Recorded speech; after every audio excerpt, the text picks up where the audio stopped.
Magandang tanghali po no sa ating lahat. So ngayon sa mga nagtatanong po kung ano ang distansya ng ating stirrup no dito sa ating mating art sa dragon fruit post at saka sa pins concrete post natin. So itong ginagawa namin mga idol, yan po ay tawag dito 6 feet po ito. So dalawang klase po yung ating mating art no, ating stirrup. Ang una, ito, yung parang Y siya. Okay? Yan po ang una nating stirrup, no? Pangalawa, ang stirrup natin na pangalawang design natin, ito. Ito yung ibabaon natin, no? Ito yung ibabaon natin sa lupa.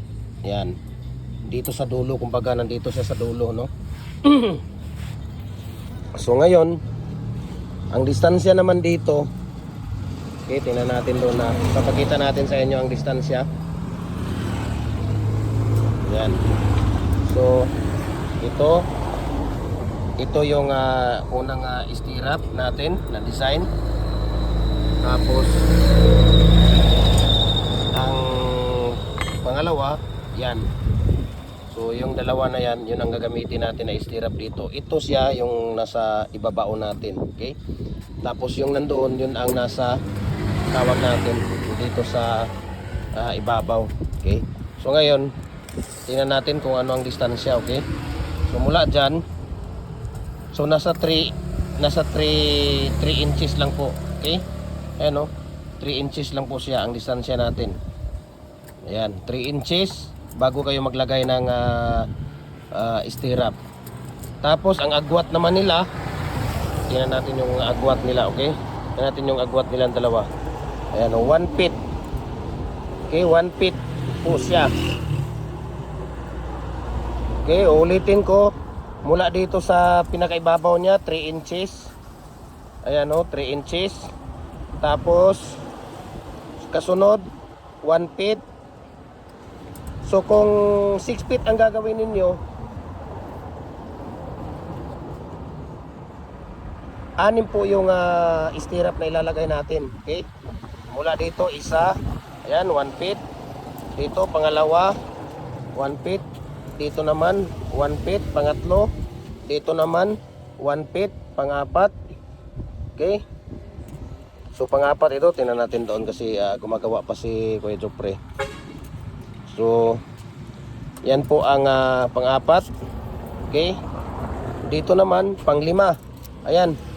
Panglima, na stirrup 1 feet din. Okay? 1 feet din siya, yung panglima na stirrup. So, tingnan natin ha. Ayan, 1 feet din yung panglima na stirrup niya. Ayan, para po sa inyo ito. So, kung nagustuhan po ninyo yung video natin, paki-share para mas marami pa tayong matutulungan. Ito po ay pang-anim. Okay? Pang-anim na stirrup yan. Okay? So, follow na po kayo sa ating Facebook page, sa Gym Hardware, ang Kukulamber, ang Concrete Products, Balulang Brands. Ayan. So, ang pang-anim, mayroon siyang dito.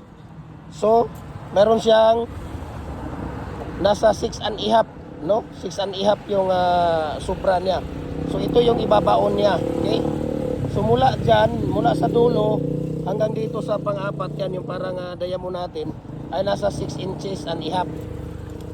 So ngayon, kung nagtatanong kayo kung ilan ang ibabaon dito sa lupa, ayan o, kung gusto nyong magbaon, nasa 1 feet ang ibabaon ninyo or 16, no? Nasa mga 13 inches or 14 inches po, no? Ang ibabaon ninyo. Okay, depende na po sa inyo yan. Yun po ay, ito po ay sa 6 feet natin ito. Okay, sa 6 feet natin itong na stirrup. So, follow na po kayo sa ating Facebook page, Gym Hardware, ang Kukulamber, ang Concrete Products, Balulang Brands. Gym Hardware, ang Kukulamber, ang Concrete Products, Kanituan Brands. Gym Hardware, ang Kukulamber, ang Concrete Products natin dito sa Kanituan Brands at saka sa AAA and F Kukulamber at saka sa ating personal Facebook account,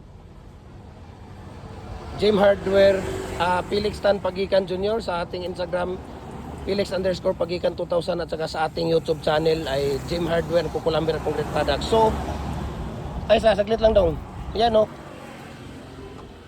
Ilalagay dito, ipapasok sa butas kasi tatlo po ang ating mating. Okay, tatlo po ang ating mating dito, ang ating kabilya na ginagamit. So, ipapasok dyan sa loob. Dyan sa loob. Ayan, itatali. Ayan, itatali po siya.